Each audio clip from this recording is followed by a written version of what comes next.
I am here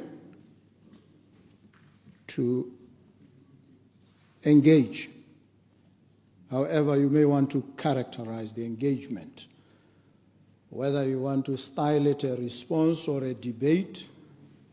I'm here to participate in the discourse that began with the delivery of the State of the Nation address, continued through the many submissions received from various members of this House. I am here to participate in that discourse. And I'd like to prefigure and frame the discourse by stating two cardinal principles up front, because sometimes we must intellectualize and philosophize about some of these matters. The first thing that we always must do in a discourse of this nature is to take a position in relation to two things in particular, or engage with two problems. The first, philosophers characterize as the problem of context and contextuality. Procedure, Mr. Speaker. Procedure, Honorable Lucas. Mr. Speaker. Nigerekana ha remoha sa a responda. Ga re le telesege ka ditsamaiso tsa gago mo interrupt. Mme ke re ano ka president ke ene o ta bo a responda. A ke re a le telesega gore mo tsamao ya participation ya gagwe re mo interrupt re kgone go tsenya dintlha tse re dumelang gore di tshwanetse di thamaladiwe. Yes, if he yields. If he yields, Honorable Lucas. I'll yield for you. In fact, I was minded to give you 1 minute of my time right now, because there's a matter you've threatened to raise in my presence. I want you to raise that matter. You haven't disclosed what that matter is. I do not want to be presumptive. So I'm going to yield to you for 1 minute. So you state that matter so that I can then... And there's a good reason why. There's a good reason why. You've made certain submissions that I want to engage with. It would be beautiful if we laid down that matter that you want to raise so that we can build from there. I'd like to urge you to raise that matter, because it... Mr. Speaker,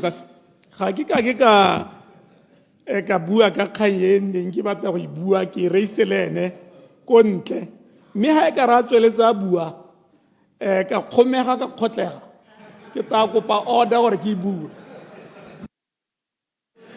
Hello, President. Don't say I did not give you an opportunity to go on the attack from the get-go.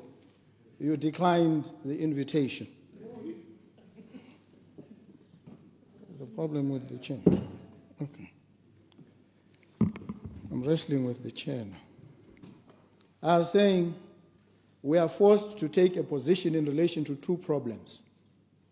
The first, the problem of context and contextuality. Context refers here to our habitual settings, the habitual settings of the society, the habitual settings of where we need to operate.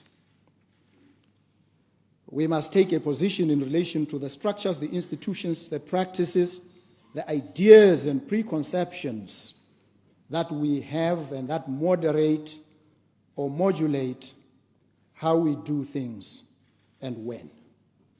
That's the challenge of context and contextuality. We can relate with these habitual settings of our actions from two standpoints.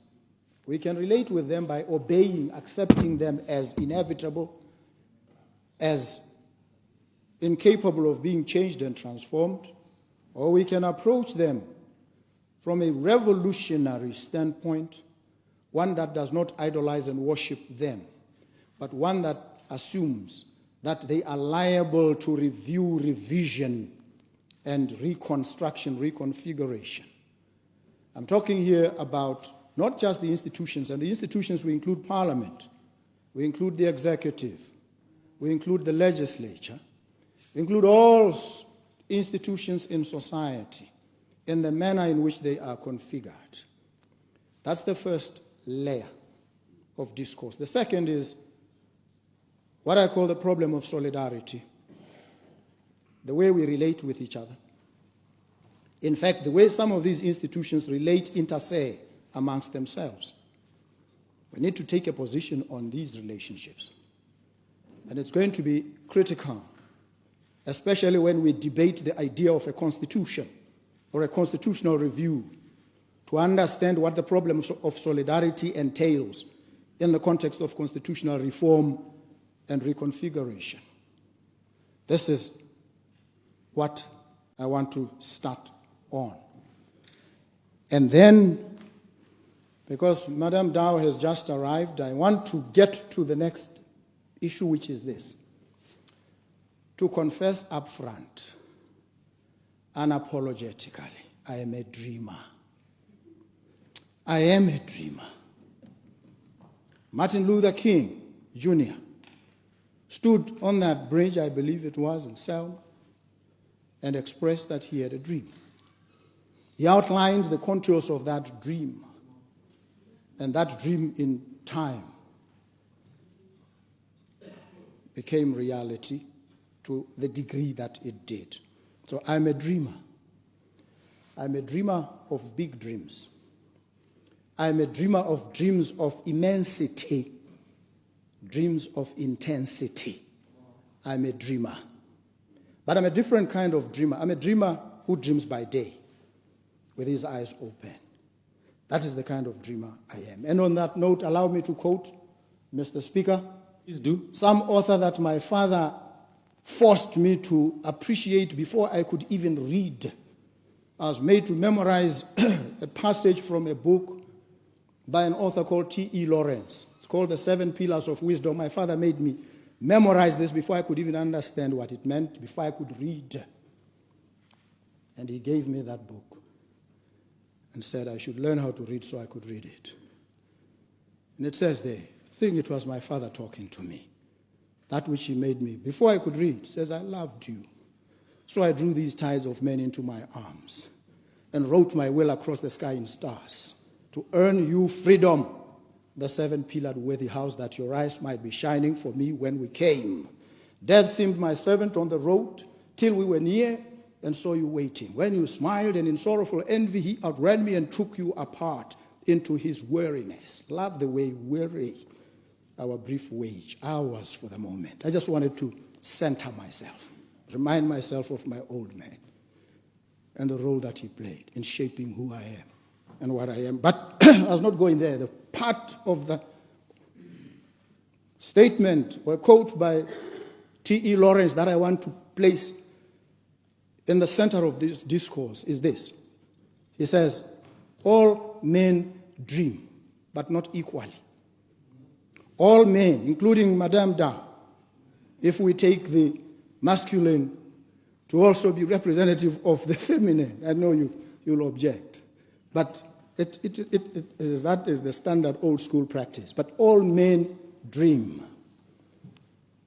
Those who dream by night, in the dusty recesses of their minds, wake up in the day to find it was all vanity. But those who dream in the day are dangerous men. Those who dream in the day are dangerous men, for they may, with their eyes wide open, make their dreams possible. Unquote. T.E. Lawrence. I'm a dreamer. But I'm the second kind of dreamer. A dreamer who dreams by day. A dreamer who dreams with his eyes wide open. I just wanted to set it out so that I and yourself can then be on pretty much the same wavelength and engage philosophically. Because my professor said philosophy, to philosophize is to learn how to die as who you are, to be reborn, what you ought to be. And Tolstoy says philosophy is to squeeze the slave out of yourself ounce by ounce. I philosophize sometimes, and I wanted to start on that note. We have wrestled with very weighty concepts over the last few days. I would have rather the leader of opposition was here as well, because I wanted to start off with him and say to him, in the context and the circumstances in which our country is,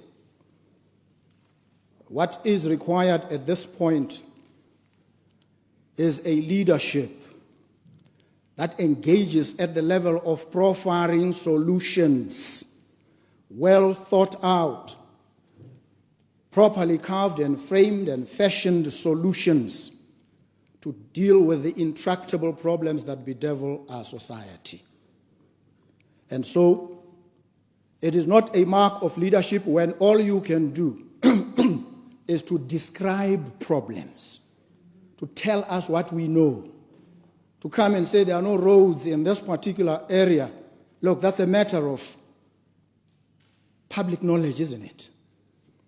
We know where the roads are. We know where there are no roads.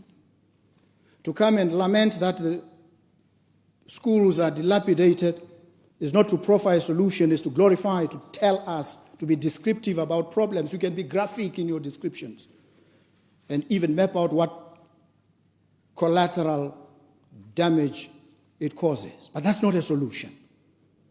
And you're not moving the needle. Leaders must move the needle. When they stop, there must be a blip on the storm charts towards solutions. And when a leader speaks and he leaves you where you were, in fact, maybe even worse off, then that's not a worthy leader for the circumstances we find ourselves in as a country. And so, I was hurt, actually, to listen to leaders tell us all what we already know. The condition of schools, condition of roads, the healthcare crisis. We know these things. They are chronicled meticulously. Even the fake news sometimes brings them up and exaggerates and distorts, misrepresents. We know. What we have to wrestle with is what Vladimir Ilyich Ulyanov, V.I. Lenin, dealt with in his book, What is to be done?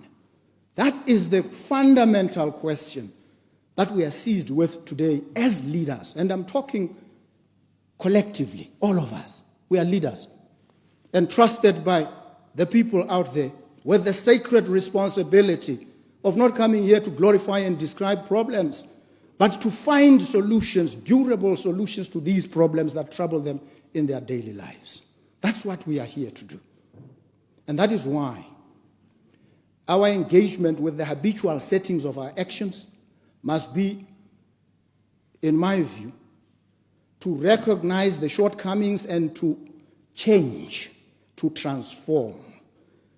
And so, the bulk of the discourse here was about telling us what we already know.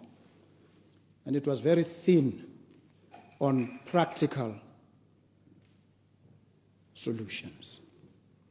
Clarification. Clarification.